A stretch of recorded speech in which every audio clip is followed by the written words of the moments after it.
Hi everybody, welcome to this video on wave phenomena. So when two waves meet, we talk about this idea that waves superimpose themselves on each other, and it leads us to talk about this superposition principle. So when two or more waves exist in the same medium, when we have these waves move past each other, the waves move as though the other one were absent. The result is that when we have any location on the wave, the resulting displacement of any location on that actual string is the algebraic sum of the two waves. So if we take a look, when we have this wave here combining with this wave here, the resulting displacement of any point along this white string here is the algebraic sum of those two waves. So in the locations right around here, where we've got the waves both above the line, we're going to have a higher line, and when they're both below the line, we're going to have a lower line. So the resulting wave is going to look just like that. So that is called constructive interference. When two waves positively interfere with each other, they add to each other, they're constructing. On the other side, if we have a wave that is in a different phase, that is differently vibrating than some other wave, if we have a wave who's on top at one point and on bottom, a different wave that's on bottom on the other, these two waves will be the algebraic sum again, but now one is positive displacement and the other is negative displacement. So these two waves add together to something smaller. That is called destructive interference. So constructive interference occurs when these waves are in phase with each other. That means that they are occurring at the same time. They have roughly the same period, and they're on the same part of the wave together. Destructive interference occurs when they're same frequency, again, same period, but they're on the opposite part. So one's up when the other is down. Constructive interference increases our amplitude. Destructive interference decreases our amplitude. So we can see this occurring if we take a look at this example right here. These two waves are adding together. We have a square wave or a rectangular wave and an elliptical wave. And as they combine, we can see that the algebraic sum of those two waves is the resulting white line wave. So in this here, the blue wave is the rectangle, the red wave is the ellipse. As they add together, we raise our overall height by the sum of the two. So those two are adding together. That's constructive interference, and in fact the shapes are roughly the same, right? We can see that we're kind of just juxtaposing this ellipse on top of the rectangle. If we switch it and we have now destructive interference, those are going to go down, and eventually they will go back down to the equilibrium point. When we have two sinusoidal waves, we can see that they add together something like this. So this is a animation of what happens when those two add together. In the very middle, when those two waves are exactly on top of each other, they're going to constructively interfere in a massive way and increase the overall height of the wave. So that is wave interference. Now, when we talk about light waves and what light waves do in terms of wave phenomena, we should understand that light travels in a straight line. So whenever light is emitted, that photon that carries the light goes in a straight line. And so when we have light striking the boundary between two locations that it can travel in, three things can happen if the boundary is flat. So we can either have a reflection, where the light bounces off, a refraction, where the light goes into the medium but then bends, or absorption. So reflection is when the ray strikes the water and returns to the air. So if we had a light wave coming in from the air, hitting the boundary of the water, that wave would bounce off just like that. Refraction, instead of having it bounce off, this is reflection. Refraction has the wave go into the water, but bending toward the normal line. So that would be our typical wave would go in like this along this line, but instead the wave has bent this way, so it's getting closer in. So it kind of changes the direction that the wave is moving in the water. Absorption is when the ray is absorbed atomically by the water and doesn't reappear. So this happens a lot when we absorb things in black liquid or something like that. If we have something that does not reflect and that you cannot see into, then that light is absorbed. So those are our three different types of wave phenomena that can occur with light when it hits a boundary.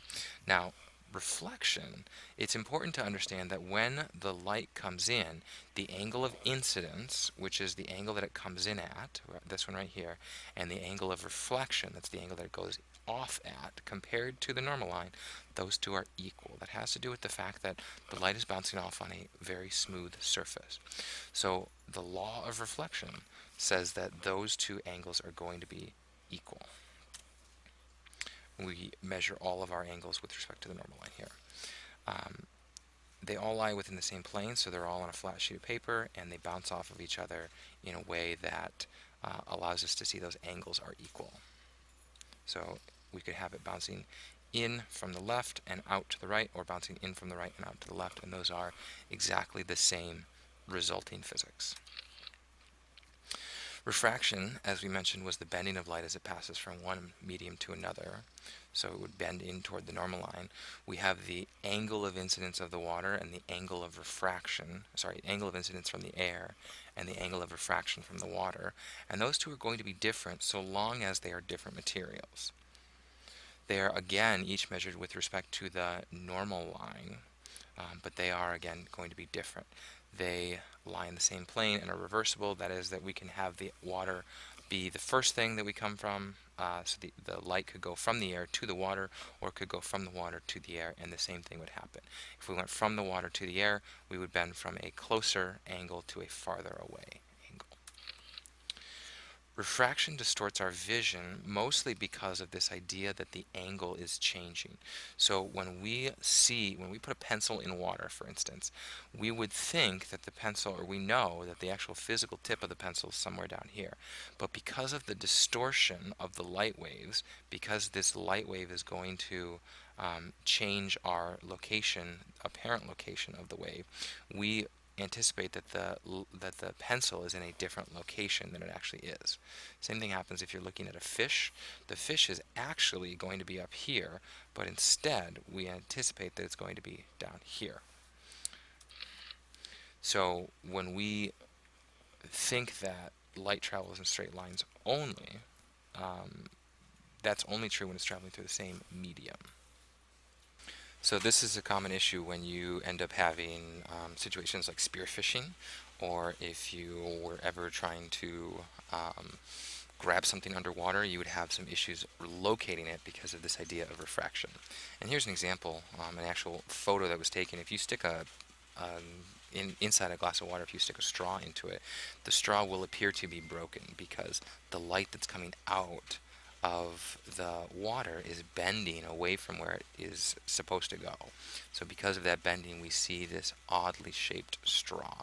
The straw should go straight down, right? That's where this straw is not actually bending, but because of the way that the light is reacting with the boundary to the water, we see a different situation. Now, when we talk, when we talk about how much it's going to bend, we talk about this idea of index of refraction, and it's the ratio of the speed of light in a vacuum to the speed of light through the material. Now, the speed of light in between 2 points in space is always going to be the same, but what happens inside a material is it's continuously absorbed and then re-emitted and then absorbed and then re-emitted. So the resulting relative change of velocity is what's going to give us this change of velocity through the material. So our index of refraction, c, is the symbol for the speed of light in a vacuum. That's 3 times 10 to the 8th. And v is the velocity of the light through the material. So our index of refraction is how much faster, relatively, the speed of light in the vacuum is compared to the speed of light in the material. So when we have a situation like this, as I mentioned, c was the speed of light going through the vacuum, and v was the speed of light going through the material. For example, air, we have a ratio of almost exactly 1. It's just slightly more than 1. The speed of light through air is almost exactly the same as the speed of light through a vacuum. Glass, however, light travels very much slower, right? It travels almost 50% slower. So we have a ratio of 3 to 2. This is 3 and this is 2. Water is index of refraction of 1.33. So if we were to take an example, if we had our light going from air into glass, where the velocity is reduced to 2 times 10 to the 8th meters per second. What's the index of refraction for glass? We know this from the previous slide, but let's figure it out exactly. We know that it's the ratio of speed of light in the vacuum to speed of light in, speed of light in the vacuum to speed of light in the material. So it's 3 times 10 to the 8th divided by 2 times 10 to the 8th, or 1.5. If it were water, then we would find that the speed of light through the water is 2.26 times 10 to the 8th, right? Because if it's 1.33 is our index of refraction, we would be able to solve for our velocity of 2.26.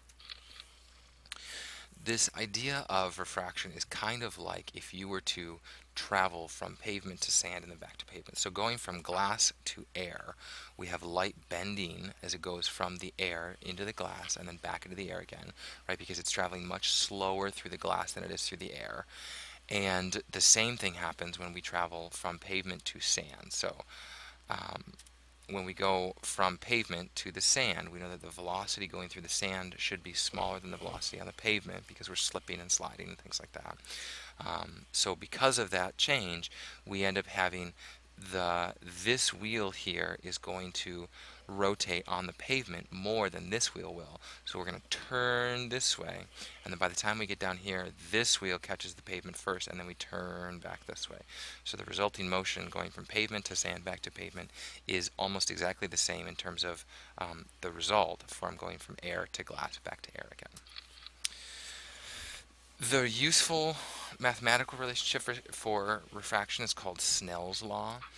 When we say Snell's law, we're saying that the index of refraction multiplied by the sine of the angle that it comes in at is constant for each material. So n1, where 1 is the material 1, so this would be air. So the index of refraction for air multiplied by the sine of the angle that we're getting right here is going to be equal to the index of refraction for glass multiplied by the sine of the angle that we get right here.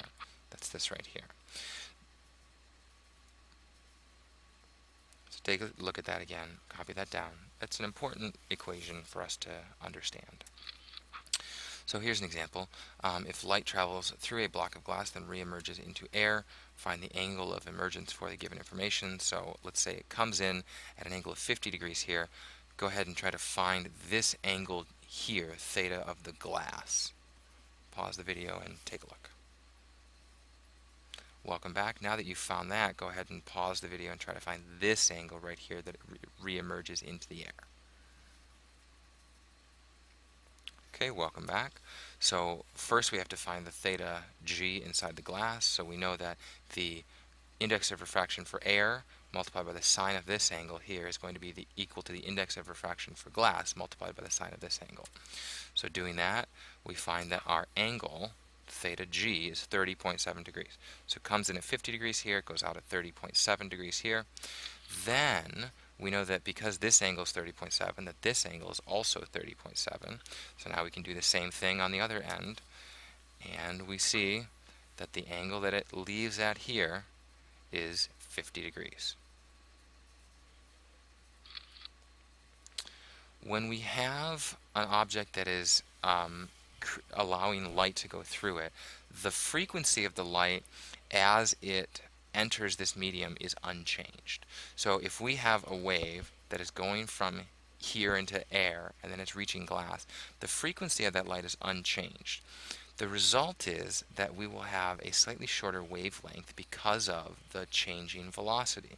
So this light wave, as it goes from air to glass, is the same frequency but has a slower velocity, so it has a lower wavelength. So that is an important result because that lower wavelength and the lower velocity then changes the way that it travels through the material slightly. That is the result, or this is the result of that happening for a prism. So if you've ever shown light through a prism, the light comes in, it is bounced off of the edge here, bounced through the edge here, and based on the different frequencies of light, those frequencies of light are bent in slightly different ways and allow the light to travel through at different angles. So the different angles here are caused by the different frequencies of light that are coming in here. White light is really just a combination of a number of different colors of light.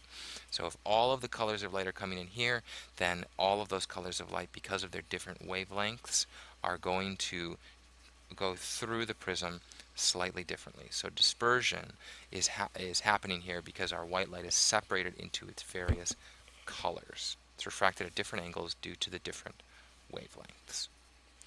That's all I've got for you today.